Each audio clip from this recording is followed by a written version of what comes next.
friends, this is Renee from Little Village Homestead, and today I'm going to show you how I make my breakfast sausage. So, let's get busy.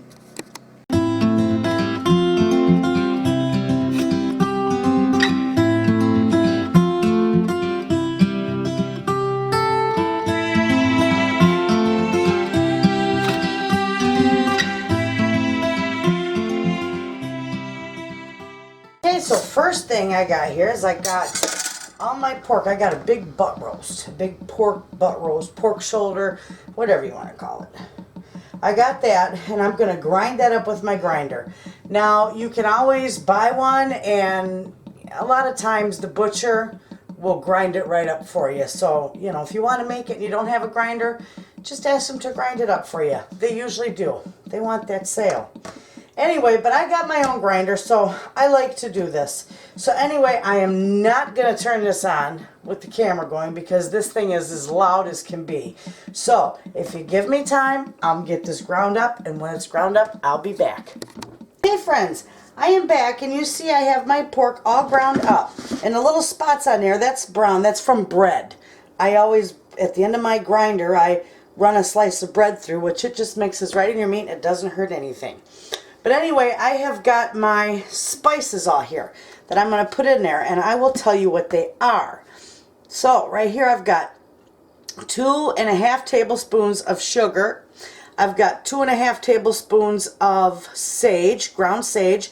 I've got 2.5 tablespoons of salt. That little tiny brown spot is a little bit of ground cloves, just a few pinches. I've got 3 teaspoons of pepper. I've got 3/4 of a teaspoon of oregano, and I got 1.5 tablespoons of parsley. So I'm just going to put all this right in here because we're going to mix that all right in. Okay, we're going to put that in there and just get to mixing. And this stuff is wonderful. This will be a really good breakfast sausage. Now you can always play around with it and add some different flavors. Instead of the sugar, you could do a little maple syrup, or you could do honey or brown sugar, or you could put some hot peppers. You could make it a spicy sausage, but I just make it this way because this is how we like it, and it's good. I don't want spicy. I want a nice mild breakfast sausage. So I believe we got that all ground up. And then when you package it up, now I'm going to leave this. I'm not going to do anything with this right now. I'm going to leave this in the fridge. I'm just showing you. When you can make some nice patties out of that. See that?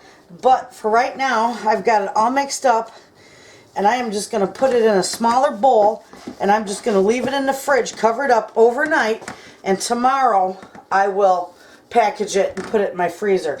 I just want it to sit and rest and let all the flavors soak in and blend and get all happy, you know. Then it will be good. So with that, I will, like I always do, before I do that, I'll fry up a little piece to taste just to make sure I got all my spice blend right and everything tastes good. So there you have it. After it sets for a day in your fridge and marinates together and everything looks good and you're happy, you can always fry up a little piece and make sure your flavor's good, what you want. Why, then after that, you just package it in freezer bags and label it and put it in your freezer. And it's wonderful stuff. So there you are. That's a real simple recipe. The fast or the hardest part of this was grinding it all up, but again, you can just have your butcher do it. But anyway, there you have it, friends. Thanks for watching.